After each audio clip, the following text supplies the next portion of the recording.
முதலாவது ஆண்டவராகிய கர்த்தர் அந்த ஜனங்களோடு ஆவியில் எளிமையுள்ளவர்கள் பாக்கியவான்கள் என்றும், இரண்டாவது துயரப்படுகிறவர்கள் பாக்கியவான்கள் என்றும், மூன்றாவது சாந்த குணம் உள்ளவர்கள் பாக்கியவான்கள் என்றும், நான்காவது நீதியின் மேல் பசிதாகம் உள்ளவர்கள் பாக்கியவான்கள் என்றும் போதித்தார். அந்த நீதியின் காரியங்கள் அநேகம் இருக்கிறது. இயேசு சொன்னார், இப்படி எல்லா நீதியை நிறைவேற்றுவது நமக்கு ஏற்றதா இருக்கிறது என்று சொல்லி இருக்கிறாரு. அவ்விதமா என்னென்ன நீதிகள் என்று சொல்லி நாம் தொடர்ச்சியாக தியானித்தோம். தனி மனித நீதியினுடைய முக்கியத்துவத்தை குறித்து கடந்த வாரத்திலிருந்து தியானித்துக் கொண்டிருக்கிறோம். அதுக்கு முன்பதாக இயற்கை நீதியையும் சமூக நீதியை நாம் தியானித்து தனி மனித நீதியை தியானித்துக் கொண்டிருக்கிறோம். அந்த தனி மனித நீதி தான் ஒரு மனிதன் தன் வாழ்நாளில் பிரயாணம் செல்லும் போது கற்றுக்கொண்டு அவன் வாழுகிற நீதி. இந்த நீதி எந்த மனுஷனுக்குள் இருக்கிறதோ அந்த மனுஷன் முதன்மையானவனாக சிறப்பானவனாய் மாற முடியும். ஒரு அர்ப்பணிக்கப்பட்ட ஒரு மனிதனால் தான் இந்த நீதி உள்ள வாழ்க்கை வாழ முடியும். அல்லேலூயா, அல்லேலூயா. அந்த தனி மனித நீதியிலே முதல் நீதியாகிய நேர்மையை குறித்து நாம் கடந்த வாரத்திலே தியானித்தோம். இன்றைக்கு இரண்டாவது ஒரு காரியத்தை நாம் தியானிக்கும்படியாக இருக்கிறோம். இரண்டாவது ஒரு காரியம் சுய கட்டுப்பாடு, அதாவது செல்ஃப் கண்ட்ரோல்.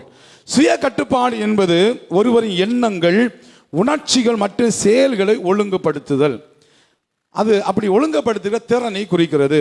நம்முடைய குறிக்கோள், மதிப்பு மற்றும் நம்முடைய கொள்கைகளுடன் ஒத்துப்போகும் வகையில் நம்முடைய எண்ணங்கள், உணர்ச்சிகள் மற்றும் நடக்கைகளை நிர்வகிக்கிற ஒரு திறன் தான் இந்த சுய கட்டுப்பாடு. குறிப்பாக இன்றைக்கு கோர்க்கடட் சண்டே இருக்கிறபடினாலே பிள்ளைகளுக்கும் சேர்த்து, கோர்க்கடட் பிள்ளைகளுக்கும் இங்கே வந்திருக்க எல்லாருக்குமா சேர்த்து தான் இந்த நான் செய்தியை நான் கொடுக்கிறேன். சுய கட்டுப்பாட்டிலே ஒழுங்குபடுத்தல் இருக்கிறது, சுய கட்டுப்பாட்டிலே சமாளித்தல் இருக்கிறது, எதிர்த்தல் இருக்கிறது, நடைமுறைப்படுத்துதல் இருக்கிறது, உருவாக்குதல் இருக்கிறது, எடுத்தல் இருக்கிறது. ஆகவே சுய கட்டுப்பாடு முக்கியமான ஒன்று. ஒரு சுய கட்டுப்பாட்டுக்குள்ளாலே நாம் நம்முடைய உணர்வுகள் மற்றும் நம்முடைய தூண்டுதல்களை ஒழுங்குபடுத்துகிறோம். சோதனைகள் மற்றும் கவன சிதறல்களை சமாளிக்கிறோம். கவனத்தோடும் ஊக்கத்தோடும் ஒரு வாழ்க்கையை வாழ்ந்து கொண்டு இருக்கிறோம். நம்முடைய சகாக்கள்னு சொன்னால் நம்முடைய வயதுக்கு ஒத்தவர்கள், நம்முடைய சகாக்கள் நமக்கு அழுத்தம் கொடுக்கும் போது, அல்லது நம்முடைய நண்பர்கள் நமக்கு அழுத்தம் கொடுக்கும் போது, உறவுகள் அழுத்தம் கொடுக்கும் போது அந்த தாக்கத்தை எதிர்க்கிற ஒரு தன்மை, மனதிலே ஆசைகளும் எண்ணங்களும் அதிகம் வந்து கொண்டிருக்கும். அவை எல்லாவற்றையும் உடனடியாக நிறைவேற்றாமல் அதை தாமதப்படுத்துகிற ஒரு நிலைமை, தாமதமாய் நடைமுறைப்படுத்துகிற நிலைமை. ஆரோக்கியமான பழக்க வழக்கங்கள் மற்றும் நல்ல நடைமுறைகளை உருவாக்கி அதை தொடர்ந்து பின்பற்றுகிற, வேண்டுமென்றே தவறான முடிவுகள் எடுக்காதபடிக்கு சின்னதாக நல்ல முடிவுகள் எடுத்து நம்முடைய எண்ணங்களை கட்டுப்படுத்துதல், இதுதான் சுய கட்டுப்பாடு. அல்லேலூயா, அல்லேலூயா. சுய கட்டுப்பாடு ஒவ்வொரு மனிதனுக்கும் அவசியம். சுய கட்டுப்பாடு ஏன் தேவை அப்படின்னா, நீங்க அடிக்கடி பத்திரிகைகள் எல்லாம் வாசிப்பீங்க, வாகனம் தன் கட்டுப்பாட்டை இழந்து மரத்தின் மீது மோதியது, வாகனம் தன் கட்டுப்பாட்டை இழந்து ஆற்றிலே கவிழ்ந்தது, மலையிலே கவிழ்ந்தது, இப்படின்னு சொல்லி கட்டிடங்களில் மோதினது என்று அடிக்கடி டிவிகளில் அல்ல பத்திரிகைகளில் நீங்கள் வாசிப்பாங்க. எந்த ஒரு வாகனம் கட்டுப்பாட்டை இழக்குதோ அங்கே கண்டிப்பாக ஒரு விபத்து வரதான் செய்யும். சில திறமையான டிரைவர்கள் சில நேரங்களிலே மக்களை காப்பாற்றியிருக்கிறார். ஆனால் பொதுவாகவே கட்டுப்பாட்டை இழந்த வாகனம் விபத்தை உண்டாக்கும். அதே போல தான் சுய கட்டுப்பாட்டை இழந்து எந்த மனுஷன் நடக்கிறானோ எங்கேயோ ஒரு இடத்துல விழ போகிறான்னு அர்த்தம். அவனுக்கு ஆபத்துக்களும் இழப்புகளும் நேரிடுவது 100% உறுதி. அதை தடுக்கவே முடியாது. அல்லேலூயா. கட்டுப்பாடு மனுஷனுக்கு வேணும். நமக்கு பல தரப்பட்ட ஆசைகளும் ஏக்கங்களும் இருக்கும். ஆனால் எல்லாவற்றையும் நிறைவேற்ற துடித்தால் பல சங்கடங்களையும் பல பிரச்சனைகளையும் நம் சவால்களையும் நாம் மேற்கொள்ள நேரிடும். ஆகவே சுய கட்டுப்பாடு அவசியம். படிக்கும்போது நம்ம மனசு அலைவாயிற இடத்திற்கு நம்ம போய் அது மனசு நினைக்கிறதெல்லாம் செஞ்சு கொண்டு இருந்தோம்னா சிறந்த ஒரு மாணவனாக மாணவியாக வர முடியாது. படிக்கும்போது அலைவாய்கிற மனசை கட்டுக்குள் கொண்டு வந்து அது தோன்றுவதெல்லாம் செய்யாமல் சுய கட்டுப்பாடு இருந்து படித்தால்தான் நல்ல மதிப்பெண் எடுத்து நல்ல நிலைமைக்கு வர முடியும். அதே போல கடையில் கிடைக்கிற பொருட்களை எல்லாம் சாப்பிடணும்னு ஆசைப்பட்டு கண்டதையும் வாங்கி சாப்பிட்டா அது நிறைய நேரங்களில் நம்முடைய சரீரத்துக்கு ஆரோக்கியத்துக்கு கெடுதலை உண்டாக்கும். ஆகவே அந்த காரியம் எந்த மனுஷன் சுய கட்டுப்பாடோடு இருக்கிறானோ அந்த மனுஷனால் தான் நல்ல வாழ்க்கை வாழ முடியும். எல்லாத்தையும் டேஸ்ட் பண்ணி பார்க்கணும்னு எல்லாருக்கும் தோணும். சில நேரங்கள் சொல்லுவாங்க, கொஞ்சம் இழுத்துப்பா, கொஞ்சம் குடித்துப்பா, கொஞ்சம் இதை அனுபவித்துப்பா அப்படின்னு சொல்லி சில நேரங்களில் கொஞ்சம் சின்னதான எண்ணங்கள் வரும். அந்த நேரத்தில் நம்ம சுய கட்டுப்பாடு இல்லைன்னா பிற்காலத்தில் பெரிய ஆபத்து ஆபத்தில் மாட்டிக்கொள்வோம், நம்மை காப்பாற்றவே முடியாது. அல்லேலூயா. வாழ்க்கையிலே நமக்கு நல்லது செய்வதற்கும் தவறானவைகள் செய்வதற்கும் எதையுமே செய்யாது இருப்பதற்கும் நிறைய வாய்ப்புகள் வந்து கொண்டே தான் இருக்கும். எல்லாரும் சோதனைகளையும் சபலங்களையும் சவால்களையும் வேதனைகளையும் சந்தித்து கொண்டு தான் இருக்கிறார்கள். இந்த சூழ்நிலையிலே சுய கட்டுப்பாடு இல்லாம இடறி போவோம் என்று சொன்னால் நம்முடைய எதிர்காலம் மகா கேடு உள்ளதாக இருக்கும். இப்படிப்பட்ட சூழ்நிலையிலே நம்மை காப்பாற்றுவது சுய கட்டுப்பாடு. சுய கட்டுப்பாடு இல்லாத போது நாம் தவறி செல்வதற்கு அநேக வாய்ப்புகள் வந்து கொண்டேதாக ஒன்று விட்டு ஒன்று வந்து கொண்டே இருக்கும். இப்படி அநேக தவறான வழிகளில் சென்று தங்கள் வாழ்க்கையை நாசப்படுத்தி விட்டார்கள். சுய கட்டுப்பாடு இல்லாத எந்த ஒரு மனிதனும் இறுதியில் அழிவை சந்திப்பான் என்பது உறுதி. சில தவறுகள் நம்முடைய வாழ்க்கையில வந்து நம்முடைய வாழ்க்கையில சீர்கேடுகளையும் சமாதான கேடுகளையும் நிம்மதியும் பறித்து விடுவது. அப்படி பறிக்காமல் இருப்பதற்கு நமக்கு இருக்கிற ஆசீர்வாதங்களையும் நம்முடைய நன்மைகளையும் மேன்மைகளையும் இழக்காமல் இருப்பதற்கு சுய கட்டுப்பாடு நமக்கு அவசியம். ஆமென். சுய கட்டுப்பாடு இன்மை வெற்றி பெறும் வாய்ப்புகளை தடுத்து நிறுத்துவதோடு எதிர்பாராத நேரத்திலே தலை தூக்கி நம்முடைய தூக்கத்தை கெடுத்து போடுகிறது.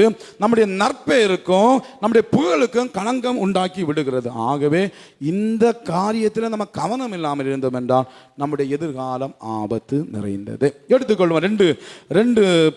ரெண்டு பேதுரு அதனுடைய 1வது அதிகாரம் 2 பேதுரு 1வது அதிகாரத்திலே முக்கியமான சில காரியங்களை அங்கே பேதுரு சொல்லி வருகிறார். அதாவது இச்சையினால் உண்டாகிற கேட்டுக்கு நம்ம தப்பி பிழைக்க வேண்டும் என்றால் கனி கொடுத்து ஒரு நல்ல வாழ்க்கை வாழ வேண்டும் என்று சொன்னால் நமக்கு சுய கட்டுப்பாடு தேவை என்பதை பேதுரு இங்கே வலியுறுத்துகிறார். நீங்க எடுத்துக்கொள்ளுங்க. 2 பேதுரு 1வது அதிகாரம் 8வது வசனத்திலிருந்து வாசிங்க.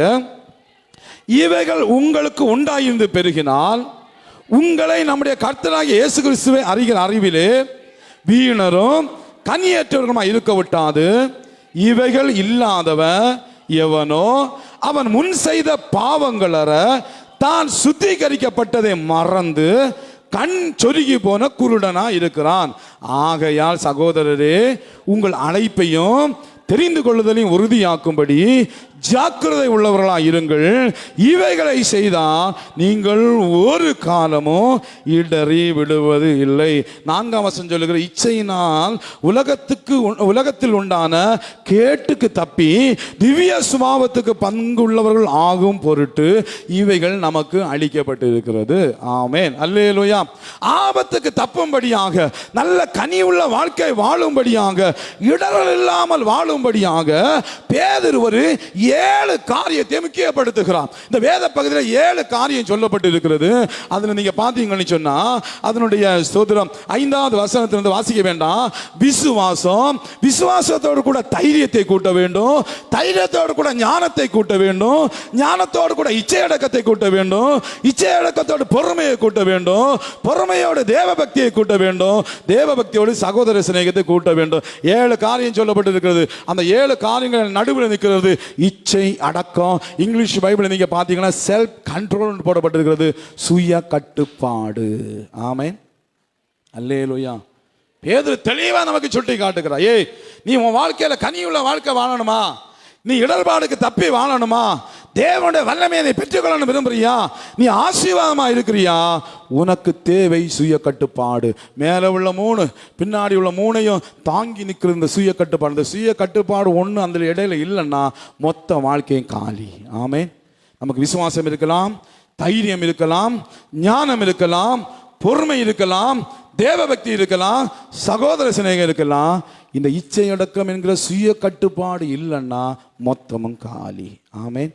அதனால தான் நாம் சுய கட்டுப்பாடு உள்ளவங்களாக இருக்கணும். ஒவ்வொரு கோர்க்கடட்டுகளும், ஒவ்வொரு வீரர்களும், ஒவ்வொரு சிறு வீரர்களும் நாம் சுய கட்டுப்பாடு உள்ளவங்களாக வாழ வேண்டும். சுய கட்டுப்பாடு 3 காரியத்தை சார்ந்திருக்கு. 1 நம்முடைய எண்ணங்கள், 2 நம்முடைய உணர்வுகள், 3 நம்முடைய நடத்தை. கடந்த ஆண்டுகளிலே டேலண்ட் ஸ்மார்ட் என்கிற ஒரு அமைப்பு, ஒரு நிறுவனம் ஒரு ஆராய்ச்சி பண்ணினாங்க. லட்சக்கணக்கான மக்களிடத்தில் ஒரு ஆய்வு நடத்தினாங்க. அது வேலை பார்க்கிறவர்கள், வெற்றி பெற்றவர்கள். அந்த வெற்றி பெற்றவர்களுடைய பட்டியலிலே முன்னணியில் இருக்கிறவர்கள் 90% பேர் உணர்வு சார் நுண்ணறிவு, அதாவது எமோஷனல் இன்டெலிஜென்ட் அதிகம் உள்ளவர்கள் என்று கண்டுபிடித்தார்கள். இங்கே அவர்கள் இமோஷனல் இன்டெலிஜென்ட் அப்படின்னு சொல்றது எதன்னா, தங்களுடைய பணியிடங்களிலே உணர்ச்சிகளுக்கு இடம் கொடுக்காம சுய கட்டுப்பாடோடு நடந்து கொள்வது. அல்லேலூயா. அநேக வெற்றி பெற்ற பிள்ளைகளுடைய அந்த ஆராய்ச்சி பண்ணினாங்க. அதிலும் அவர்கள் கண்டுபிடித்தது, எந்த பிள்ளைகள் பள்ளிக்கூடத்தில் படிக்கிற இடத்துல அதாவது உணர்ச்சிகளுக்கு இடம் கொடுக்காம சுய கட்டுப்பாட்டோடு நடந்து கொண்டார்களோ அவர்கள் வாழ்க்கையில் படிப்பிலும் ஜெயித்தார்கள், வாழ்க்கையிலும் ஜெயித்தார்கள். ஆமென். அப்போ சுய கட்டுப்பாடு எவ்வளோ அவசியம். ஒரு வெற்றியுள்ள வாழ்க்கை வாழ்வதற்கு அடிப்படையே சுய கட்டுப்பாடு, செல்ஃப் கண்ட்ரோல். இந்த சுய கட்டுப்பாட்டை குறித்து வேதம் கூறுகிற சத்தியங்கள் சில. நீதிமொழிகளின் புஸ்தகம் 25வது அதிகாரம், நீதிமொழிகளின் புஸ்தகம் 25ஆம் அதிகாரம் 28ஆம் வசனம். தன் ஆவியை அடக்காத மனுஷன் மதில் இடிந்த பாழான பட்டணம் போல் இருக்கிறான். A man without self control is like a city broken into and left without walls. தன் ஆவியை அடக்காத மனுஷன் மதில் இடிந்த பாழான பட்டணம் போல் இருக்கிறாங்க. சொல்லப்பட்டிருக்கு, எந்த மனுஷன் சுய கட்டுப்பாடு இல்லாமல் இருக்கிறானோ அவன் மதில் இடிந்த அந்த பட்டணம். எல்லாம் முன்னால் ராஜாக்களுடைய காலத்தை நீங்கள் பார்த்துருப்பீங்க.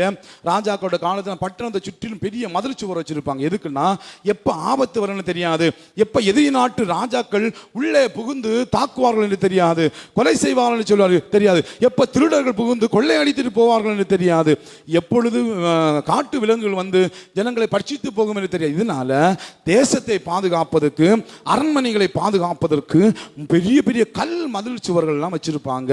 அந்த மதில் சுவர் இருந்தால் அவர்களுக்கு பாதுகாப்பு. ஆனால் வேதம் சொல்லுகிற, எந்த மனுஷன் சுய கட்டுப்பாடு இல்லாமல் இருக்கிறானோ அவன் மதில் சுவர் இல்லாத, அதாவது காம்பவுண்ட் சுவர் இல்லாத பட்டணம் போன்றவன், வீட்டை போன்றவன். நமக்கு வீடுகளுக்கு காம்பவுண்ட் சுவர் இல்லாத மாதிரி இருந்தால் நாய் எல்லாம் உள்ள வரதான் செய்யும், கோழியும் பூனையும் உள்ள வரதான் செய்யும், போகிற வாரதெல்லாம் நமக்கு வீட்டுக்குள்ள வரதான் செய்யும். அதனால நம்ம வீடுகளுக்கு மதில் சுவர் கட்டுறோம் தெரியுமா? அதே போல நம்முடைய வாழ்க்கைக்கு உண்டாக்குகிற மதில் சுவர் தான் சுய கட்டுப்பாடு. ஆமென். ஒரு ஞானி சொல்லுகிறான், தன் ஆவியை அடக்காத மனுஷன், சுய கட்டுப்பாடு இல்லாத மனுஷன், செல்ஃப் கண்ட்ரோல் இல்லாத மனுஷன் அவன் ஆபத்தில் இருக்கிறான். அவனுக்கு எப்பொழுது ஆபத்து வரும் தெரியாத அளவுக்கு அவன் ஆபத்திலே இருக்கிறான். அவனுக்கு எப்போதும் ஆபத்து வரலாம், எப்போதும் அவனுக்கு அழிவு வரலாம்.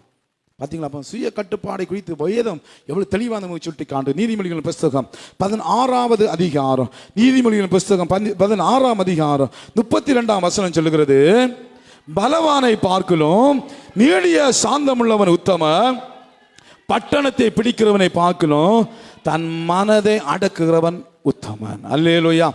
Better to have self control than to conquer a city. சொல்லப்பட்டிருக்கு, எந்த மனுஷன் சுய கட்டுப்பாடு இல்லாம இருக்கிறானோ அவன் வாழ்க்கை தாறுமாறா போயிடும். ஆமென். ஒரு நகரத்தை வெல்வதை விட சுய கட்டுப்பாடு இருப்பது நல்லது. தசைகளை விடவும் நிதானம் சிறந்தது, அரசியல் அதிகாரத்தை விடவும் சுய கட்டுப்பாடு சிறந்ததுன்னு சொல்லி இந்த வசனத்துக்கு பல மொழிபெயர்ப்புகளை சொல்லப்பட்டிருக்கு. பல மொழிபெயர்ப்பு வேதாகம் இருக்கிறது. அங்கே சொல்லப்பட்டிருக்கிறது, தன் மனதை அடக்குகிற உத்தம இல்லாதவன் விழுந்து போகிறவன், அழிவுக்கு நேராய் செல்லுகிறவன். இப்போ புரிந்து கொள்ளுங்க, வேதம் சுய கட்டுப்பாட்டுக்கு எவ்வளவு முக்கியத்துவம் கொடுக்கிறது என்று சொல்லி. அல்லேலூயா, அல்லேலூயா. எவைகளில் சுய கட்டுப்பாடு அவசியம்? எவைகளில் சுய கட்டுப்பாடு அவசியம்? ஒன்று, சோதனை நேரங்களில் சுய கட்டுப்பாடு அவசியம். வாசித்தோம் அல்லவா? 1 கொரிந்தியர் 10வது அதிகாரம், 1 கொரிந்தியர் 10வது அதிகாரத்தை அந்த பகுதியை எடுத்து வைத்துக் கொள்ளுங்க. அதில் மிகப்பெரிய ஒரு சத்தியம் இருக்கிறது. ஆண்டவராகிய கர்த்தர் பவுல் மூலமாக நமக்கு ஒரு மிகப்பெரிய சத்தியத்தை வெளிப்படுத்துகிறார். அதனுடைய மேலே இருக்கிற 9வது வசனத்தில் நீங்க வாசிக்கும் போது ஒரு காரியத்தை அங்கே பவுல் சொல்லுகிறார். 24ஆம் வசனத்திலிருந்து, பந்தய சாலையில் ஓடுகிறவர்கள் எல்லாரும் ஓடுவார்கள், ஆகிலும் ஒருவனே பந்தயத்தை பெறுவான் என்று அறியீர்களா? நீங்கள் பெற்றுக்கொள்ளத்தக்கதாக ஓடுங்கள். பந்தயத்திலே போராடுகிற யாவரும் எல்லாவற்றிலேயும் இச்சையடக்கமாக இருப்பார்கள். அவர்கள் அழிவுள்ள கிரீடத்தை பெறும்படிக்கு அப்படி செய்கிறார்கள். நாமோ அழிவில்லாத கிரீடத்தை பெறும்படிக்கு அப்படி செய்கிறோம். அதெல்லாம் நான் நிச்சயம் இல்லாதவனாய் ஓடேன், ஆகாயத்தை அடிக்கிறவனாய் சிலம்பம் பண்ணு, மற்றவர்களுக்கு பிரசங்கம் பண்ணுகிற நானே ஆகாதவனாய் போகாதபடிக்கு என் சரீரத்தை ஒடுக்கி கீழ்ப்படுத்துகிறேன். ஒரு காரியத்தை இங்கே சொல்லப்பட்டிருக்கிறது பாருங்க. ஒவ்வொரு விளையாட்டு வீரனும் அவன் சுய கட்டுப்பாடோடு இருப்பான். இந்த வேத வசனத்துடைய நீங்க புதிய மொழிபெயர்ப்பில் பார்க்கும்போது இவர் athlete exercise self control in all things அப்படின்னு சொல்லிட்டு அங்கே மொழிபெயர்ப்பில் கொடுக்கப்பட்ட எல்லா விளையாட்டு வீரர்களும் சுய கட்டுப்பாடோடு கூட இருப்பாங்க. அப்படி சுய கட்டுப்பாடோடு கூட இல்லைன்னா அவங்க தங்களுடைய பரிசு பொருளை இழந்து போவார்கள் எல்லாவற்றிலும். இப்போ 2024 அழகான ஒரு ஒலிம்பிக் போட்டி நடந்து முடிஞ்சிச்சு, அப்படிதானா? இந்தியாவுக்கு எத்தனை தங்கம் கிடைச்சி? சொல்லுங்க, இந்தியாவுக்கு எத்தனை தங்கம் கிடைச்சி? விளையாட்டு வீரர்கள் இங்கே நிறைய உண்ட. ஒலிம்பிக் போட்டி நடந்துச்சு, அதான் தெரியுமா? எத்தனை தங்கம் இந்தியாவுக்கு கிடைச்சி? ஒன்றும் கிடைக்கல, அப்படிதானே? கிடைச்சா எத்தனை? ஏதாவது கிடைச்சா இந்தியாவுக்கு தங்கம்? ஒன்றும் கிடைக்கல, அப்படிதானே? ஆனால் ஒரு நபர் அவர் விளையாட்டு போட்டியில் முன்னேறி போயிட்டே இருந்தாங்க. ஒரு மல்யுத்த வீராங்கனை, அவங்க பேர் வினேஷ் போகாட். ஒரு மல்யுத்த வீராங்கனை 50 கிலோ எடை பிரிவில் நல்ல முன்னேறி போய் ஃபைனலுக்கு வந்துட்டாங்க. இன்னைக்கு ஃபைனல் நடக்கணும். அவங்க ஃபைனலுக்கு போகும்போதாங்க அவங்க செக் பண்ணுவாங்க. அவங்க செக் பண்ணும்போது இடையில வெறும் 100 கிராம் கூடி போச்சு. எவ்வளவு? 100 கிராம் எவ்வளோ இருக்கு? அந்த முடியெல்லாம் விட்டுனாலே குறைஞ்சிடும். 100 கிராம் குறைஞ்சி போச்சு, இந்த கூடி போச்சு. அவங்க ரிஜெக்ட் ஆனாங்க. இந்தியாவின் தங்க பதக்க கனவு கலைந்தது. வெறும் 100 கிராம், வெறும் 100 கிராம். அந்த அவங்க உடஞ்சி போயிட்டாங்க. இந்தியாவை எல்லாரும் பெரிய அதிர்ச்சி. அதுலேயாவது ஒரு தங்கம் கிடைக்கும். நிர்ணயிக்கப்பட்ட எடையை விட வெறும் 100 கிராம் அதிகமானபடினாலே பரிசை இழந்த போட்டியில் கலந்து கொள்ள முடியாமல் கடைசி அதாவது ஃபைனலுக்கு வர போயிட்டு ரிஜெக்ட் ஆகிட்டாங்க. அவங்க மட்டும் அந்த காலகட்டத்தில் கொஞ்சம் உணவில் கட்டுப்பாடு இருந்துருந்தா அடிச்சு வந்துடுவாங்க. அல்லேலூயா, அல்லேலூயா. பாருங்க எவ்வளோ எவ்வளோ அவமானம், எவ்வளோ வேதனை, அவ்வளோ தூரம் அடித்து பொய்யும் ரிஜெக்ட் ஆகுறதுன்னா எவ்வளோ கஷ்டம் பார்த்தீங்களா? இதே போல் தான் நம்ம வாழ்க்கையில் சுய கட்டுப்பாடு இல்லாமல் இருக்கும்போது சில நேரத்தில் வளருவோம், அப்படியே வளர்ந்துட்டே இருப்போம். வா எல்லாம் சுய கட்டுப்பாடு இல்லாமல் அப்படியே போய்ட்டு. ஆனால் ஒரு நாள் வரும் பொத்துன்னு கீழே விழுற அளவுக்கு மொத்தமாக வாழ்க்கை மொத்தம் தொலைஞ்சது சமந்தானே. யோசித்து பாருங்க. அல்லேலூயா. ஒவ்வொரு விளையாட்டு வீரர்களும் தங்களை ஏந்த மட்டும் சுய கட்டுப்பாடு இருப்பாங்க. எதுக்குன்னா அவங்களுக்குரிய பரிசை பெறுவதற்கு. அழிஞ்சு போகிற அந்த பரிசை பெறுகிறதுக்கே அவங்க அவ்வளவு சுய கட்டுப்பாடு இருக்கும் பொழுது நம்ம அழியாத பரிசை பெறுவதற்கு நம்ம எல்லாம் நியமிக்கப்பட்டவர்கள், தெரிந்து கொள்ளப்பட்டவர்கள். நம்ம எவ்வளவு சுய கட்டுப்பாடோடு இருக்க வேண்டும். ஆமென், அல்லேலூயா. இப்போ இனி வாங்க 10ஆம் அதிகாரத்துக்கு வாங்க. அங்கே சொல்லப்படுகிறது இப்படி இருக்க அப்படின்னா போன அதிகாரத்துடைய தொடர்ச்சி. இப்படி இருக்க சகோதரர்களே, நீங்கள் எதை அறிய வேண்டும் என்று இருக்கிறேன் என்றால், நம்முடைய பிதாக்கள் எல்லாரும் மேகத்துக்கு கீழே இருந்தாங்க, எல்லாரும் சமுத்திரத்தின் வழியாக நடந்து வந்தாங்க. சொல்றான், நீ சுய கட்டுப்பாடு இருக்கணும். உனக்கு ஒரு சம்பவத்தை சொல்லட்டுமா, உனக்கு ஒரு கதையை சொல்லட்டுமா, உனக்கு ஒரு காரியத்தை சொல்லட்டுமா? நம்முடைய முன்னோர்கள், நம்முடைய பிதாக்கள் எல்லாரும் அவங்க எப்படி இருந்தாங்கன்னா, அவங்க பிதாக்கள் மேகத்துக்கு கீழே இருந்தாங்க. மேகம்ங்கிறது பரிசுத்த ஆவியானுடைய அடையாளம். அந்த அபிஷேகத்துக்கு அடையாளம். மேகத்துக்கு கீழே இருந்தாங்க, சமுத்திரத்தின் வழியாக நடந்து வந்தாங்க. எல்லாரும் மோசைக்குள்ளாக மேகத்தினாலும் சமுத்திரத்தினாலும் ஞானஸ்நானம் பண்ணப்பட்டார்கள். எல்லாரும் ஒரே ஞான போஜனத்தை புசித்தார்கள். எல்லாரும் ஒரே ஞானபானத்தை குடித்தார்கள். எப்படி எனில் அவர்களோடு கூட சென்ற ஞான கண்மலையின் தண்ணீரை குடித்தார்கள். அந்த கண்மலை கிறிஸ்துவே. கரங்களை தட்டி கர்த்தருக்கு நன்றி செலுத்தலாமா? ஹல்லேலூயா, ஹல்லேலூயா. தேவா, நான் எதினால் விசேஷித்தவர், ராஜா நான் அதை தினம் யோசிப்பவர். தேவா, நான் எதினால் விசேஷித்தவர், ராஜா நான் அதை தினம் யோசிப்பவர். எதினா இது எதினா நீ என்னோடு வருவதினா, எதினா இது எதினா நீ என்னோடு இருப்பதினா. தாகம் கொண்ட தேவஜன் வானம் பார்க்குது, ஆவல் கொண்ட கண்மலை கூட செல்லுது.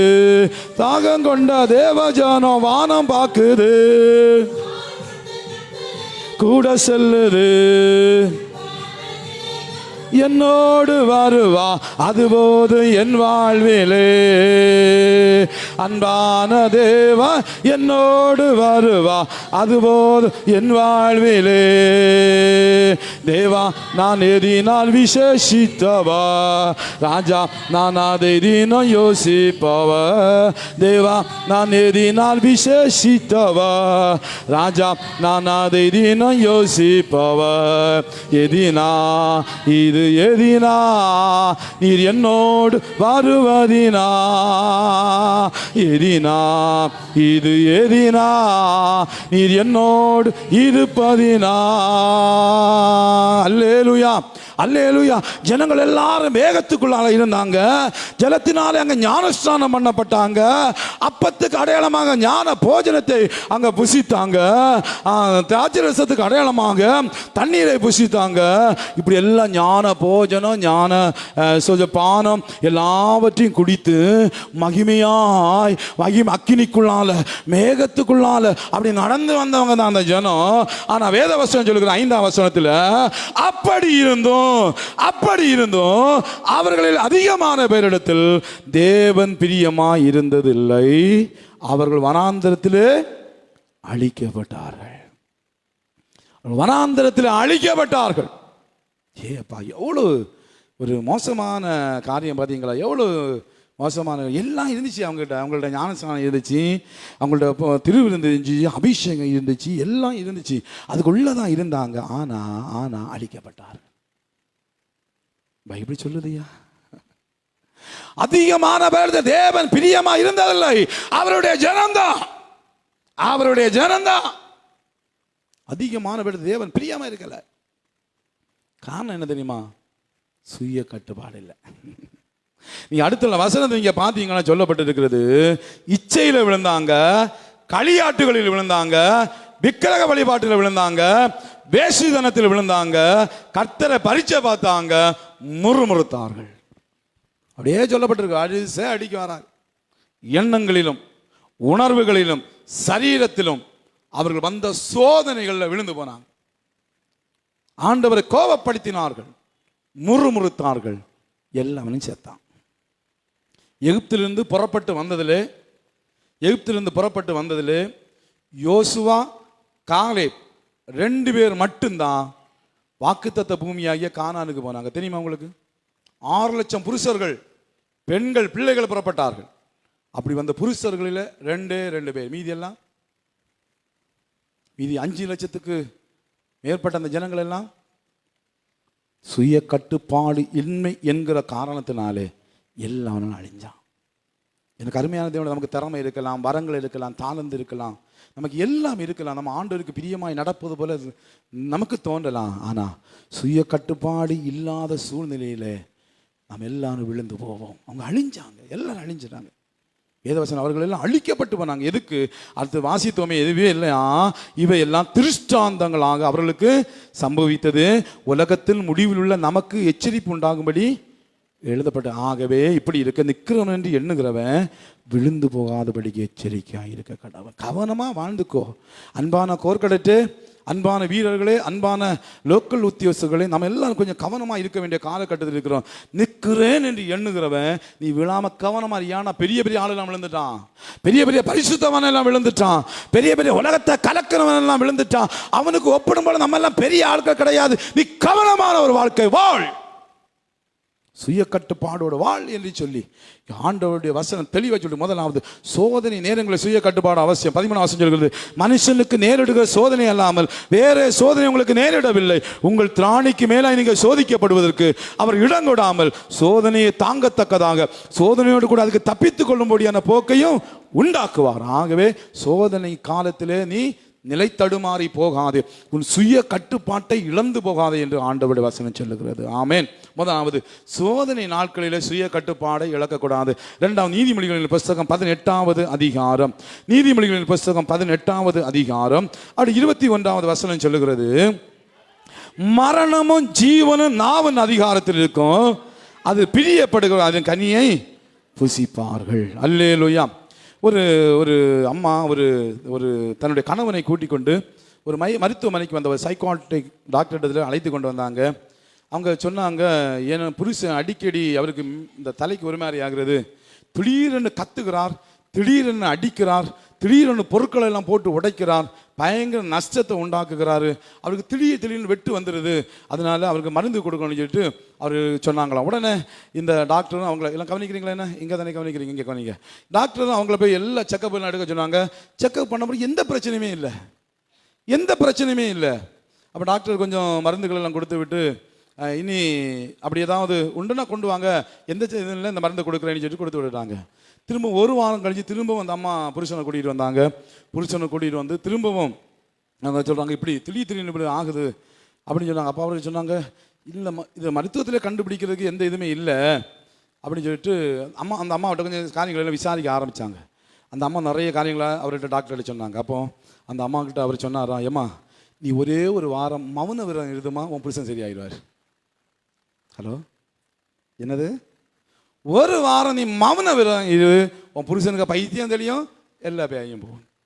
இந்த அம்மா அப்படியா, ஆமாம் நீ ஜெபம் பண்ணு, உன் கடவுள்கிட்ட ஜெபம் பண்ணுன்னு சொல்லி இவர் ஒரு வாரம் இருந்து என்ன எதுவுமே பேசாது, யார் என்ன சொன்னாலும் பேசாது, சாப்பாடு பங்கிட்டு சாப்பிட்டுட்டு ஜெபம், ஒரே ஜெபம், அதுவும் வாய் திறக்காமல் மனசுலேயே ஜெபம். புருஷனுக்கு எந்த பிரச்சனையும் இல்லை. டாக்டர்கிட்ட கூட, டாக்டர் நீங்கள் சொன்ன ஐடியா சூப்பர் ஐடியா, டாக்டர் சொன்னால் பைத்தியம் உன் புருஷனுக்கு இல்லாமல் உனக்கு. அல்லேலூயா. இவ்வளோ பிரச்சனைக்கும் காரணம் உன் வாயை மட்டும் அடக்கிட்டு இரு, பல பிரச்சனைகளும் முடிவு வைக்கிறார். அல்லேலூயா. நம்ம வாசித்த இந்த வேத வசனம் சொல்லுகிறது, மரணமும் ஜீவனும் நாவின் அதிகாரத்தில் இருக்கும். ரெண்டாவது, நம்ம எதில் நம்ம கட்டுப்பாடு, சுய கட்டுப்பாடு அவசியம், பேச்சில் சுய கட்டுப்பாடு அவசியம். உங்க பேச்சில தான் அநேக பிரச்சனைகளை உருவாக்குறீங்க, உங்க பேச்சில தான் அநேக இடர்பாடுகளை உருவாக்குறீங்க. நமக்கெல்லாம் தாழ்ந்து போகணும்னா கொஞ்சம் கஷ்டம்தான். புருஷனை விட மேலே ஆகணும் தானே பொண்டாட்டி ஆசைப்படுறா. என்ன உன் புருஷன் ஒரு வார்த்தைன்னா 9,000 வார்த்தைகள் சொல்லுவா, அந்த மனைவி ஒரு வார்த்தைன்னா புருஷன் ஒரு 10,000 வார்த்தைகள். எங்க குடும்பத்தில் சமாதானம் இருக்கும்? அதனுடைய முடிவு என்ன? டிவோர்ஸ், கொலை, அடி, தடி, காயம், ரத்தம். அந்த வாயை மூடிட்டு இருந்திருந்தா அவ்வளோ பிரச்சனை இல்லையே, அவ்வளோ பிரச்சனை இல்லையே. நீங்க யாக்கோபுடைய புஸ்தகத்தில் ஒரு சம்பவம் சொல்லி வருகிறது பாருங்க. யாக்கோபு அப்படி 3வது அதிகாரத்தை எடுத்துக்கொண்டீங்கன்னா அங்க ஒரு காரியம் சொல்லப்பட்டு இருக்கிறது பாருங்க. 2ஆம் வசனத்தில் நீங்க தொடர்ந்து உள்ள வசனங்களை இப்ப வாசிக்க வேண்டாம், நானே சுட்டி காட்டுகிறேன். இந்த நம்முடைய வாயை கண்ட்ரோல் பண்ணணும். 3ஆம் வசனம் பாருங்கள், குதிரைகள் நமக்கு கீழ்படியும்படிக்கு அவைகளுக்கு வாய்க்கு கள்ளிவாளம் போட்டு நடத்துறாங்க, அப்படி நடத்துறாங்க. அதுல கப்பல்களை பாருங்க, சிறிய சுக்கான் அந்த கப்பலை சரியான பாதையில் நடத்துகிறது. அப்படியே 5ஆம் வசனம், அப்படியே நாவானது சிறிய அவயவமாயிருந்தும் பெருமையானவர்களை பேசும். பாருங்கள், சிறிய நெருப்பு எவ்வளவு பெரிய காட்டை கொளுத்தி விடுகிறது. நாவு நெருப்பு தான். அந்த அநீதி நிறைந்த உலகம் நம்முடைய அவயவங்களின் நாவானது முழு சரீரத்தையும் கரைப்படுத்தி ஆயுள் சக்கரத்தையும் கொளுத்தி விடுகிறதாயும் நரக அக்னியினால் கொளுத்தப்படுகிறதாயும் இருக்கிறது. சகல மிருகங்கள், பறவைகள், ஊரும் பிராணிகள், நீர்வாழ் ஜந்துக்கள் ஆகிய இவைகளின் சுபாவம் மனுஷ சுபாவத்தால் அடக்கப்படும். அடக்கப்பட்டதும் உண்டு. நாவை அடக்க ஒரு மனிதனும் கூடாது. அது அடங்காத பொல்லாதது உள்ளதும் சாவுக்கு ஏதுவான. பாத்தீங்களா?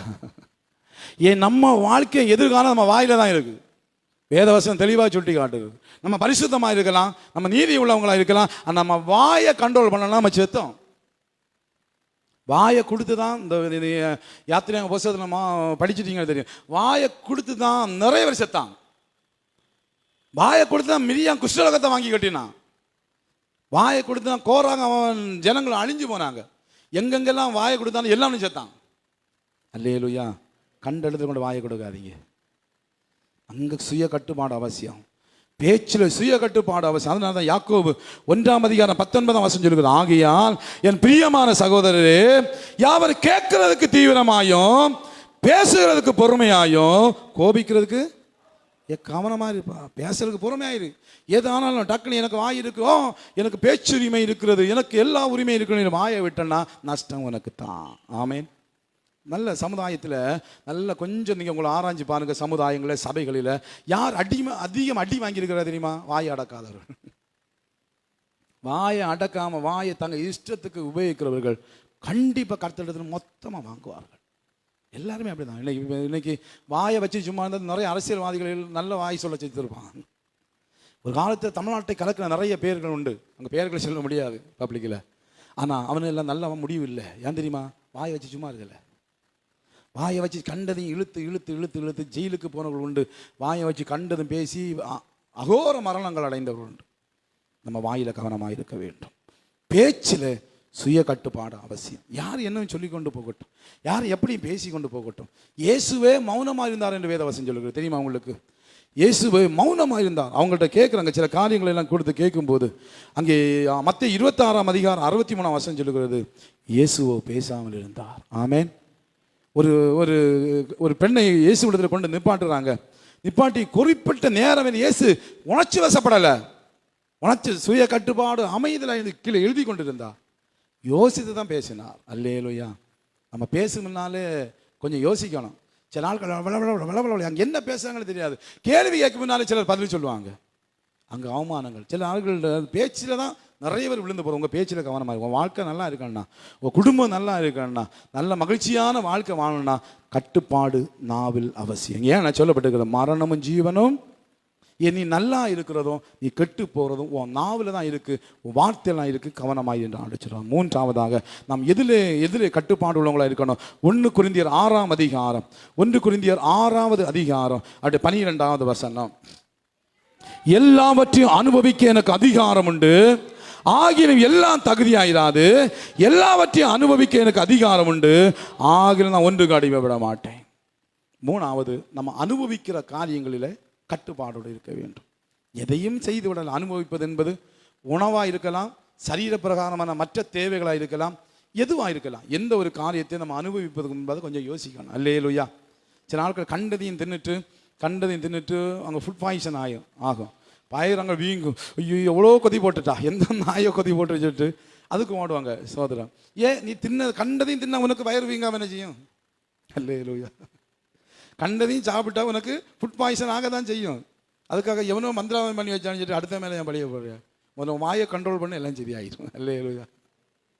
இதே போல தான் ஸ்தோத்திரம். நம்முடைய சாப்பிடுகிற காரியங்களை நிறைய பேருக்கு சுய கட்டுப்பாடுகள் எல்லாத்தையும் அனுபவிக்கணும்.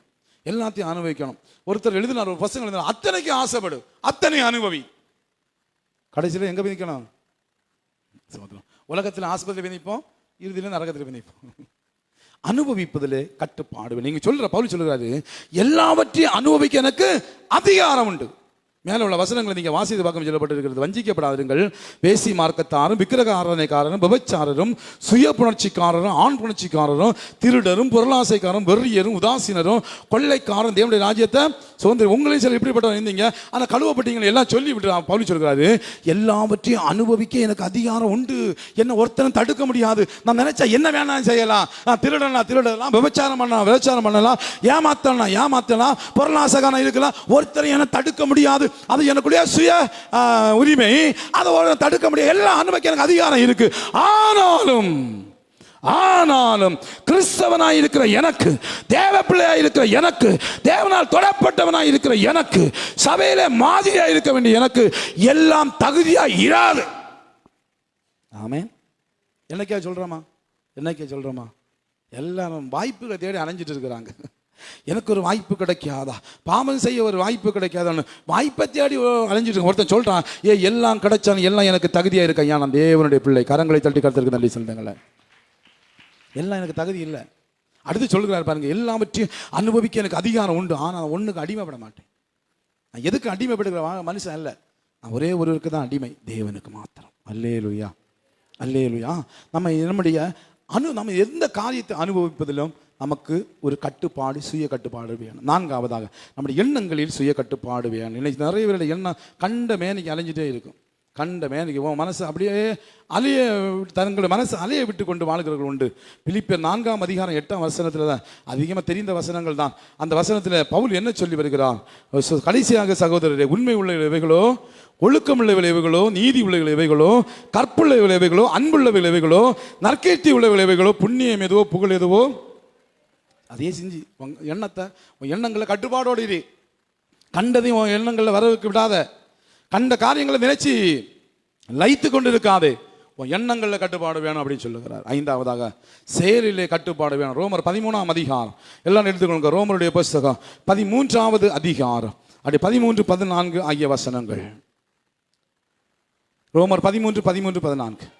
களியாட்டும் வெறியும் வேசித்தனமும் காமவிகாரமும் வாக்குவாதமும் பொறாமை உள்ளவர்களாய் நடவாமல் பகலிலே நடக்கிறவர்களோ போல சீராய் நடக்க கடவோம். துரிச்சைக்கு இடமாக உடலை பேணாமல் இருந்து கர்த்தராகிய இயேசு கிறிஸ்துவை தரித்துக் கொள்வோம். நம்முடைய நடக்கையிலே செயலிலே கட்டுப்பாடு வேணும். ஆமென். கண்ட மேனிக்கு வாழாதீங்க, கவனமாக வாழுங்கள் என்று சொல்லி வேதவசனம் சொல்லுகிறது. களியாட்டு, இன்னைக்கு டான்ஸ், ஆட்டம், பாட்டம், கொண்டாட்டங்கள் எல்லாம் எல்லாருக்கும் அதுதான் முக்கியம். சர்ச்சைக்கு வரமாட்டாங்க, ஆனால் விளையாட்டு போட்டி வச்சா எல்லாம் விளையாட்டு போட்டியில் நிற்கும். அந்த பிள்ளை அவங்க கெடுக்கிறது எல்லாம் சபையாகும், அது கெடுக்கிற சபையாகும். ரெண்டாவது, சும்மா சர்ச்சைக்கு ஆராதனைக்கு வர மாட்டாங்க, ஆனால் ஒரு டான்ஸ் மட்டும் வச்சு பாருங்க, 2 பிள்ளைகள் அதை வாய விட்டு ஜொல் வடியை பார்க்க ஒரு கூட்டம் வரும். எல்லாருக்கும் களியாட்டு தான் முக்கியம், கர்த்தர் முக்கியம் இல்லை. எல்லாரும் களியாட்டு. அல்லேலூயா. சொல்லப்பட்ட களியாட்டும் வேசித்தனமும் வெறி காம விகாரம் வாக்குவாதம் பொறாமை உனக்கு நடக்காத. உன் நடக்க கட்டுப்பாடோட வாழ். பொழுதுபோக்கு நமக்கு அவசியம் தான், பொழுதுபோக்கு வேணான்னு சொல்லல, ஆனால் பொழுதுபோக்கே வாழ்க்கையாகி விடக்கூடாது. ஜஸ்ட் ஒரு ரிலாக்ஸுக்காக தான் நம்ம எல்லாம் செய்கிறோம், ஆனால் அதுவே அநேக பிரச்சனைகளுக்கு காரணமாக போகிறது. விளையாட்டு போட்டி வச்சு அங்கே அடி தடி, அங்கே குடிச்சிட்டு அடி தடி, அங்கே பிரச்சனை, எனக்கு அந்த பிரச்சனை, இதுக்கு பிரச்சனை இல்லை. அப்போது நம்ம மன சமாதானத்துக்காக கொஞ்சம் ரிலாக்ஸுக்காக பண்ணுறது கடைசியில் பெரிய பிரச்சனையில் போய் முடியும். அதெல்லாம் எதுக்குயா தேவை? சுய கட்டுப்பாடு இல்லாமல் இன்னைக்கு ஆவன் ஆவன் ஆவன் ஆவன் கண்ட மேனைக்கு வாழ்ந்துட்டு இருக்கோம். அல்லேலூயா, அல்லேலூயா. செயலில் நம்முடைய நடக்கையில் சுய கட்டுப்பாடு. 5 காரியங்களை தான் உங்களுக்கு சொன்னேன். நமக்கு சோதனை வரும்போது சுய கட்டுப்பாடு வேணும், பேச்சில் சுய கட்டுப்பாடு வேணும், அனுபவிக்கிற காரியங்களில் சுய கட்டுப்பாடு வேணும், எண்ணங்களில் சுய கட்டுப்பாடு வேணும், செயலில் சுய கட்டுப்பாடு வேணும். ஆமென். ஆனால் நம்மளும் நிறைய நேரங்களில் நம்ம கட்டுப்பாடு இருக்குன்னு பார்க்குறோம், ஆனால் கட்டுப்பாடு இருக்க முடியல. அதுக்கு நம்ம கவனமாக இருக்க வேண்டும். ரோமருடைய புஸ்தகம் 12வது அதிகாரம் 1ஆம் வசனம் சொல்லுகிறது, அப்படி இருக்க சகோதரரே, நீங்கள் உங்கள் சரீரங்களை பரிசுத்தமோ தேவனுக்கு பிரியமான ஜீவ பலியாக ஒப்பு கொடுக்க வேண்டும் என்று தேவனுடைய இரக்கங்களை முன்னிட்டு உங்களுக்கு வேண்டிக் கொள்கிறோம். போதும். நம்ம சுய கட்டுப்பாடு வாழ்வதற்கு முதல் ஸ்டெப்பு நம்முடைய சரீரத்தை, நம்முடைய வாழ்க்கையை ஆண்டவரிடத்தில் ஒப்பு கொடுக்கணும். ஆமென். அப்போ இந்த சரீரம் என் வாழ்க்கை எது என்னது எது என்கிறது புரிந்து கொள்ள வேண்டும். நீங்கள் 1 கொரிந்தியர் 6ஆம் அதிகாரத்தில், 1 கொரிந்தியர் 6ஆம் அதிகாரத்தில் அப்படியே கடைசி 12வது வசனம் 19ஆம் வசனம் வாசிங்க. 1 கொரிந்தியர் 6:19. உங்கள் சரீரமானது நீங்கள் தேவனாலே பெற்றும் உங்களை தங்கி இருக்கிறதுமான பரிசுத்த ஆவியுடைய ஆலயமாக இருக்கிறது என்றும் நீங்கள் உங்களுடையவர் அல்ல என்றும் அறியீர்களா. 7ஆம் அதிகாரம் 23ஆம் வசனம், நீங்கள் கிரயத்துக்கு கொல்லப்பட்டீர்கள் மனுஷனுக்கு. அப்ப நம்ம யாரு? நம்ம யாரு? நம்மளை வேதவசனம் சொல்லுகிறது, நம் தேவனால் கிரயத்துக்கு கொல்லப்பட்டவங்க. நாம தேவனுடைய பரிசுத்த ஆவியானுடைய ஆலயம். இந்த உணர்வு வந்துன்னா நம்ம கவனமாக இருப்போம். அல்லேலூயா, அல்லேலூயா. முதல்ல சரீரத்தை ஜீவ பலியாக வைப்போம். ஜீவ பலியான அர்த்தம் என்ன தெரியுமா? ஜீவ பலினா உயிரோட விட்டுறது, உயிரோட கொல்லுறதுக்கு பேர் தான் ஜீவ பலி. உயிரோட வச்சு கையை காலை எல்லாம் வெட்டுறாங்க, அதை தான் ஜீவ பலி. சோதரம். அப்படி ஜீவ பலி அப்படின்னா நம்ம சில கட்டுப்பாடு வரும்போது நமக்கு வலிக்கும். சிலது ஆண்டவர் விட சொல்லுவார், ஏன் நீ அப்படி வைக்காத, அது பண்ணாத, இது பண்ணாத, இப்படி ட்ரெஸ் விடு, வேதத்தில் சில காரியங்களை சொல்லப்படும். ஆனால் வலிக்கும் நமக்கு. ஏன்னா நம்ம அப்படி வாழணும்னு ஆசைப்படுறோம், அது நடக்காமல் போது வலிக்கும், மனசில் வலிக்குது. ஏன் நீ இதை பண்ணாத, நீ கண்மை போடாத, அது போடணும்னு வலிக்குது, லிப்ஸ்டிக் போடணும்னு வலிக்குது, அப்படி சொல்ல வேற நீ இப்படிப்பட்ட ட்ரெஸ் போடணும்னு வலிக்குது. அல்லேலூயா. அந்த வலியெல்லாம் ஆண்டவர்கிட்ட வைனா ஆண்டவர் சொல்கிறார். ஆமென். கஷ்டம் தான்யா. நீ சுய கட்டுப்பாடு வாழ்ந்தா அவனுக்கு எதிர்காலம். நீ சுய கட்டுப்பாடு இல்லைன்னா நல்லா கொஞ்சம் யோசித்து பாருங்க. உங்க பெற்றோரிடத்துல கேட்டுப்பாங்க, சமுதாயத்தில் பெரியவங்கள்ட்ட கேட்டு பாருங்க. சுய கட்டுப்பாடு இல்லாமல் சபையில் இருந்தவங்களும் சரி, சுய கட்டுப்பாடு இல்லாமல் குடும்பங்களில் இருந்தவங்களும் சரி, சுய கட்டுப்பாடு இல்லாமல் சமுதாயத்தில் இருந்தவங்களும் சரி, அவர்கள் நல்ல வாழ்க்கை வாழல. பட்டு தான் திருந்த வேணா, பட்டு திருந்துங்க. இல்லை, எச்சரிக்கையோடு இனி கவனமாக இருப்பேன்னா உங்கள் வாழ்க்கையை சுய கட்டுப்பாட்டுக்கு ஒப்பு கொடுங்க. உங்கள் சரீரத்தை ஒப்பு கொடுங்கள்.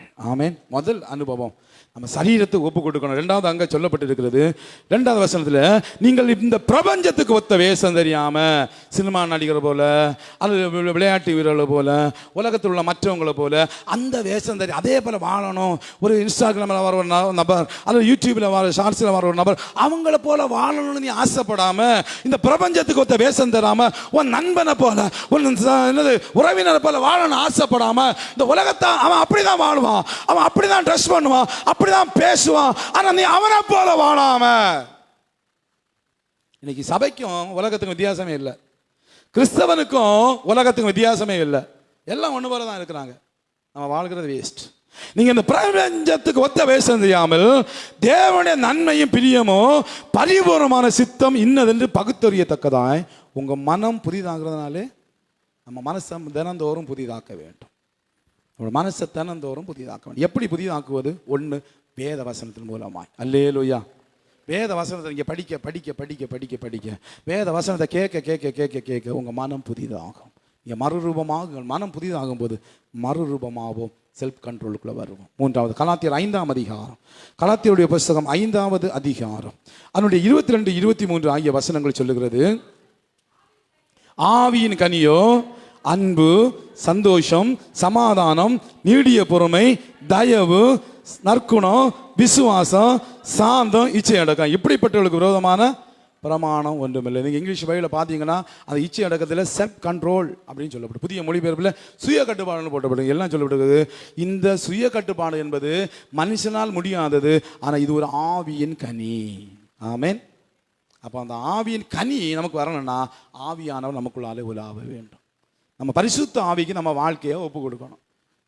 ஒப்பு கொடுக்கணும். நம்ம சரீரத்தை ஒப்பு கொடுத்து நமக்கு என்னது மறுரூபமாகி பரிசுத்த ஆவியோட நடத்துதலுக்கு எந்த மனுஷன் ஒப்பு கொடுக்குறானோ அந்த மனுஷன் சுய கண்ட்ரோலோடு கூட வருவான், செல்ஃப் கண்ட்ரோலோடு கூட வருவான். அல்லேலூயா. 1 தீமோத்தேயு 1ஆம் அதிகாரம் 7ஆம் வசனம். 1 தீமோத்தேயு 1ஆம் அதிகாரம் 7வது வசனம் சொல்லுகிறது, தேவன் நமக்கு பயமுள்ள ஆவியை கொடாமல் பலமும் அன்பும் தெளிந்த புத்தியும் உள்ள ஆவியை கொடுத்திருக்கிறார். இந்த தெளிந்த புத்தின்னு ஒரு வார்த்தை இருக்கு பார்த்தீங்களா? அந்த இங்கிலீஷ் பைபிளில் நீங்கள் பார்த்தீங்கன்னா செல்ஃப் கண்ட்ரோல் அப்படின்னு சொல்லப்பட்டிருக்கு. அல்லேலூயா. அப்போ 3வது 4வது ஒரு என்ன வேணும்? ஆண்டவர் நமக்கு ஒரு ஆவியை கொடுத்திருக்கிறாரு, நம்மளை கண்ட்ரோல் பண்ணுகிற ஆவி. ஆமென். அந்த ஆவியோட கட்டுப்பாட்டுகள் உங்களை ஒப்பு கொடுங்க, உங்களோட சுய கண்ட்ரோலோடு நீங்கள் வாழ முடியும். எனக்கு அருமையான தேவனுடைய பிள்ளைகளே, தனி மனித நீதியிலே நேர்மை எப்படி அவசியமோ அதே போல சுய கட்டுப்பாடு அவசியம். அப்படி இருந்தால் தான் நமக்கு நல்ல எதிர்காலம். அப்படி இல்லைன்னா நம்ம வாழ்க்கை தவறி போடும். மோசே ஒரு அற்புதமான மனுஷன், மோசே மகிமையான ஒரு மனுஷன். அவனை கொண்டு கர்த்தர் பெரிய காரியங்களை செஞ்சார். ஆனால் கடைசி நேரத்தில் கானானுடைய எல்கையில் வந்து நிற்கும்போது ஜனங்கள் அவனை ரொம்பவும் அழுத்தம் கொடுத்ததுனாலே தன் கட்டுப்பாட்டை இழந்து ஆண்டவர் அந்த கர்மலையிட்ட பேச சொன்னார், கம்பெடுத்து அடித்தான், கானானை இழந்தான். எல்லாம் சரி, எல்லாத்திலும் சிறப்பாக இருந்துட்டு இந்த கடைசி நேரத்தை அவன் இழந்துட்டான். நம்ம வாழ்க்கையை இழந்துட வேண்டாம், நம்ம ஆசீர்வாதங்கள் இழந்துட வேண்டாம். எல்லா சூழ்நிலையும் சுய கட்டுப்பாடு இருப்பதற்கு நம்ம ஒப்பு கொடுப்போம். தேவனாய் கர்த்தர் ஒரு ஆசீர்வதிப்பாராக. எல்லாரும் அப்படியே முழங்கால் வழிபட்டோம். ஆண்டவருடைய சமூகத்தில், ஆண்டவரை இந்த தனி மனித நீதியிலே இந்த சுய கட்டுப்பாடு வேணும்னு நாங்கள் என்னை கற்றுக்கொண்ட ஆண்டவரை, இந்த சுய கட்டுப்பாடு வாழ எனக்கு உதவி செய்யுங்கன்னு சொல்லி கேட்க போகிறோம். இவ்வளோ காலம் நான் சுய கட்டுப்பாடு இல்லாமல் வாழ்ந்ததை எனக்கு மன்னிங்க ஆண்டவரே, எனக்கு மன்னிங்க. மோசே என்கிற தேவ மனிதன் பசும்பொன் போல் அவன் ஜொலித்தாலும் காணாம போகலப்பா. காரணம் தன் கட்டுப்பாட்டை இழந்தான், சுய கட்டுப்பாட்டை இழந்தான். அவனை போல நாங்கள் சுய கட்டுப்பாட்டை இழக்கக்கூடாது. சிம்சோன் சுய கட்டுப்பாட்டை இழந்தான், அவன் கண்களையும் வாழ்க்கையும் இழந்தான். தாவீது சுய கட்டுப்பாட்டை இழந்தான், அவமானத்தை பெற்றுக்கொண்டான். ஆண்டவரே, பெரிய பெரிய பரிசுத்தவான்கள் எல்லாரும் சுய கட்டுப்பாட்டை இழந்து போய் தங்கள் வாழ்க்கையை இழந்து போனாங்கப்பா. நாங்கள் அப்படி இழந்துடக்கூடாது ஆண்டவரை, நாங்கள் இழந்துடக்கூடாது ஆண்டவரை. ஒரு சுய கட்டுப்பாடோடு வாழுகிற வாழ்க்கை எங்களுக்கு தாங்க. ஜெபிப்போம் எல்லாரும் ஒரு நிமிஷம், எல்லாரும் ஒரு நிமிஷம் அப்படியே ஆண்டவரிடத்துல ஒப்பு கொடுத்து, ஆண்டவரிடத்துல எல்லாரும் ஒப்பு கொடுத்து, ஆண்டவரை எனக்கு அந்த சுய கட்டுப்பாட்டு அந்த அபிஷேகம் வேணுப்பா. கேளுங்க. ஹல்லேலூயா, ஹல்லேலூயா, ஹல்லேலூயா, ஹல்லேலூயா, ஹல்லேலூயா, ஹல்லேலூயா, ஹல்லேலூயா, ஹல்லேலூயா. இயேசுவே, இயேசுவே, இயேசுவே, இயேசுவே. பொன்மங்கி நிறமுமாறி அழிந்து போகுமானா இரும்பின் நிலை என்ன? நீதிமானே ரட்சிக்கப்படுதல் அரிய செயல் என்றார்.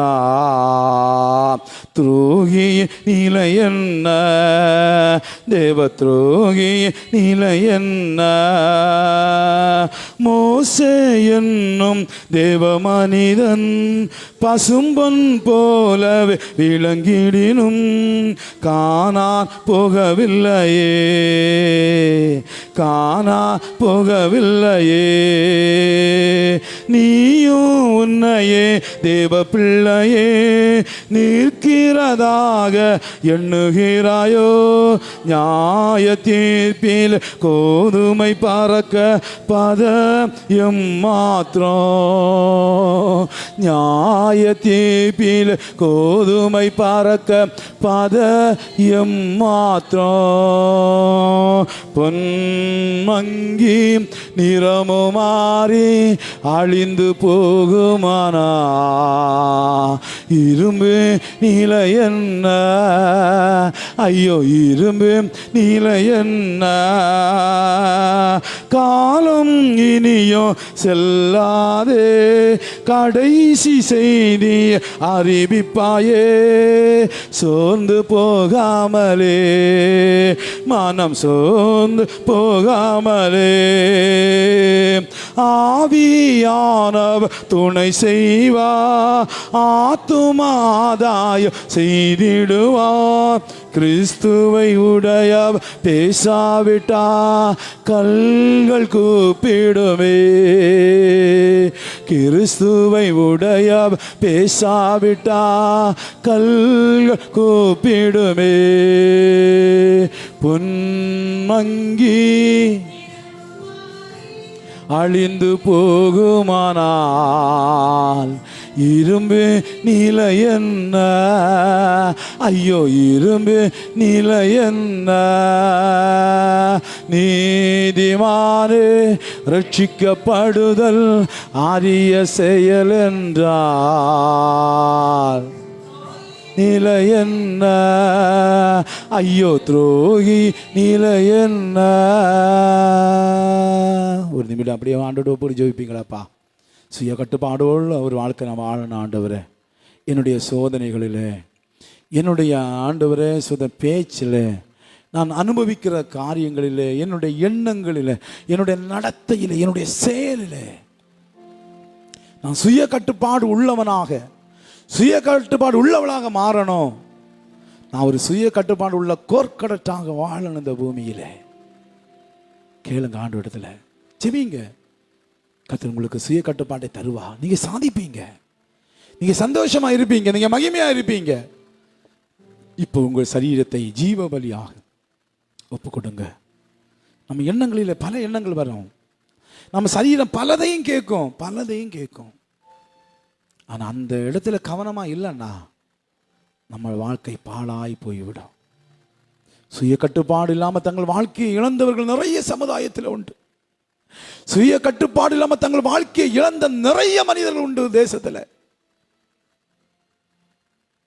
அவர்கள் ஒருவராய் நீங்க மாறுகிறீங்களா? இல்ல, சுய கட்டுப்பாடோடு வாழ்ந்து தேவனுக்கு சாட்சியாக வாழ போறீங்களா? இன்றைக்கு ஒரு தீர்மானம் எடுங்கள். நீங்க எடுக்கிற தீர்மானத்தில் தான் உங்க வாழ்க்கை இருக்கு. அன்பான வாலிப பிள்ளையே, அன்பான பெரியவங்களே, நீங்க எடுக்கிற தீர்மானத்தில் தான் உங்க வாழ்க்கை இருக்கு. ஒரு நல்ல தீர்மானம் இன்றைக்கு எடுங்க. என்ன இருந்த கவனமா வாழ்வேன், சுய கட்டுப்பாடோடு என் பேச்சில், என்னுடைய உணவு காரியங்களில், என்னுடைய நடத்தையில், என்னுடைய வாழ்க்கை பிரயாணத்தில், மனிதர்களோடு உள்ள உறவுகளிலே நான் சுய கட்டுப்பாடோடு இருப்பேன். சக மனிதர்களோடு உள்ள உறவில் சுய கட்டுப்பாடு இருப்பேன். என்னுடைய பணியில் நான் சுய கட்டுப்பாடோடு இருப்பேன். என்னுடைய படிப்பில் நான் சுய கட்டுப்பாடோடு இருப்பேன். ஒரு தீர்மானம் பண்ணுங்க. கர்த்தர் உங்களை ஆசீர்வதிப்பா. எங்களை நேசிக்கிற நல்ல ஆண்டவரே, கிருபை இரக்கமும் அன்பு நிறைந்தவரை உம்மை துதிக்கிறோமை ஸ்தோத்திரிக்கிறோப்பா. தனி மனித நீதியிலே நேர்மையை குறித்து கடந்த வாரத்தில் நாங்கள் தியானித்தோம். இன்னைக்கு சுய கட்டுப்பாடை குறித்து தியானித்தோம். ஆண்டவரே, எல்லா நீதியை நிறைவேற்றுவது எங்களுக்கு ஏற்றது என்பதை நீர் வெளிப்படுத்தி கொடுத்திருக்கிறீங்கப்பா. இந்த நீதியுமே பசிதாகம் உள்ளவர்களாய் நாங்கள் வாழ எங்களுக்கு அனுக்கிரகம் செய்ய வேண்டும் என்று சொல்லி ஜெபிக்கிறோம். யார் யாரெல்லாம் இந்த வார்த்தைகளை கவனிச்சிட்டு இருந்தாங்களோ எல்லாரையும் ஆசீர்வதிங்கப்பா, எல்லாரையும் ஆசீர்வதிங்கப்பா. நாவலி அழுத்தங்கள் வரும் பொழுது ஆண்டவர் எதையாரும் பேசணும், சண்டை பிடிக்கணும், அல்லது வேறு எதையாவது சொல்லணும், அல்லது பதிலுக்கு பதில் கொடுக்க வேண்டும் என்று இருதயத்தில் நாவலும் அழுத்தங்கள் வரும்போது அதை கண்ட்ரோல் பண்ண ஞானத்தை கொடுங்க. சரீரங்களில் அழுத்தங்கள் வரும்போது அதை கண்ட்ரோல் பண்ண ஞானத்தை கொடுங்கப்பா. சாப்பிட்ற காரியங்கள் அழுத்தங்கள் வரும் பொழுது அதை கண்ட்ரோல் பண்ண ஞானத்தை கொடுங்க ஆண்டவரே. எண்ணங்கள் அலைபாயும் போது அதை கண்ட்ரோல் பண்ண ஞானத்தை கொடுங்க ஆண்டவரே. அப்பா, அன்பும் பரமும் கண்ட்ரோல் பண்ற ஆவியை நீங்க எங்களுக்கு தந்திருக்கிறீங்கப்பா. அதை ஒவ்வொரு புரிந்து கொண்டு இந்த ஆவியானவருக்கு தன் வாழ்க்கையை ஒப்பு கொடுத்து கவனமான ஒரு வாழ்க்கை வாழ கர்த்தர் கிருபை செய்வீராக. உணர்வுகளை கட்டுப்படுத்தாதவர்களும், வார்த்தையை கட்டுப்படுத்தாதவர்களும், எண்ணங்களை கட்டுப்படுத்தாதவர்களும், செயல்களை கட்டுப்படுத்தாதவர்களும் அங்கே அழிஞ்சு போயிருக்கிறாங்க. அப்படிப்பட்ட அழிந்து போன அப்படிப்பட்ட கூட்டத்திலே நாங்கள் ஒருவராக இராதபடிக்கு பரிசுத்தவான்களோடு தேவ ராஜ்யத்திலே இணைந்திருக்க கர்த்தர் கிருபை செய்ய வேண்டும் என்று சொல்லி ஜெபிக்க எல்லாரையும் ஆசீர்வதிக்கிறேன். திருச்சபைக்கு எல்லாரையும் ஆசீர்வதிக்கிறேன். சிறு பிள்ளைகள், பெரியோர்களை, வயோதிபர்களை ஆசீர்வதிக்கிறேன். எல்லா வீரர்களையும் ஆசீர்வதிக்கிறேன். எல்லா லோக்கல் உத்தியோகங்களையும் ஆசீர்வதிக்கிறேன். விசேஷமாக எல்லா கோர்க்கடட்டுகளையும் ஆசீர்வதிக்கிறேன். இன்றைக்கு தங்கள் பாவங்களை நேர்த்தியாய் செய்தார்கள். அந்த ஆண்டு நிகழ்வுகளை நடத்தின கோர்க்கட் காடியனுக்காக ஜெபிக்கிறேன். அவ எல்லாரும் சேர்ந்து நல்ல நேர்த்தியா இன்றைக்கு உள்ள நிகழ்வுகளை நடத்தினார்கள். அவர்களுக்கு இயேசுவின் நாமத்தில் ஆசீர்வாதம் உண்டாகட்டும், மகிமையான ஈவு உண்டாகட்டும். சிறப்பான வாழ்க்கை வாழ கர்த்தர் கிருபை செய்யுங்க. வருங்காலத்தில் திருச்சபைகளை நல்ல லோக்கல் உத்தியோகர்களாக, நல்ல சண்டே ஸ்கூல் டீச்சர்களாக, நல்ல கோர்கட் கார்டியன்களாக, ஆண்டவர் உமக்கு சித்தமான நல்ல உத்தியோகஸ்தர்களாக இவர்கள் மாற கர்த்தர் கிருபை செய்ய வேண்டும் என்று சொல்லி ஜெபிக்கிறோம் அப்பா. அடிப்படை எல்லாவற்றையும் கற்றுக்கொண்டு ஒரு சிறந்த வாழ்க்கை வாழ தேவன் உதவி செய்ய வேண்டும் என்று சொல்லி ஜெபி எங்களை தாழ்த்தி ஒப்பு கொடுக்கிறோம். கர்த்தர் கிரியை செய்வீர். இந்த மாலையில் நடக்கிற ஆராதனை ஆசீர்வதிங்க. எல்லாரும் அதில் கலந்து கொள்ள உதவி செய்யுங்க. சண்டே ஸ்கூலை ஆசீர்வதிங்க அப்பா. தேவ கரம் கூட இருக்கட்டும். பரிசுத்தமான மகிமையான ஈவுகள் உண்டாகட்டும். தொடர்ந்து கர்த்தர் நடத்துங்க. எங்களை முழுமையாக ஒப்பு கொடுக்குறோம். பெரிய காரியங்களை செய்யுங்க. இயேசுவின் நாமத்தில் ஜெபிக்கிற நல்ல பிதாவே, ஆமென், ஆமென். ஆஹா அல்லேலூயா, ஆஹா அல்லேலூயா, அல்லேலூயா, அல்லேலூயா, அல்லேலூயா, அல்லேலூயா, அல்லேலூயா, ஆமென். நம்முடைய கர்த்தராகிய இயேசு கிறிஸ்துவின் கிருபையும் பிதாவாகிய தேவனுடைய அன்பும் பரிசுத்த ஆவியானுடைய ஐக்கியம் சிநேகமும் இன்றும் இன்றும் சதா நாட்களிலும் நம் அனைவருடன் கூட தங்கி நிலைத்திருப்பதாக. ஆமென்.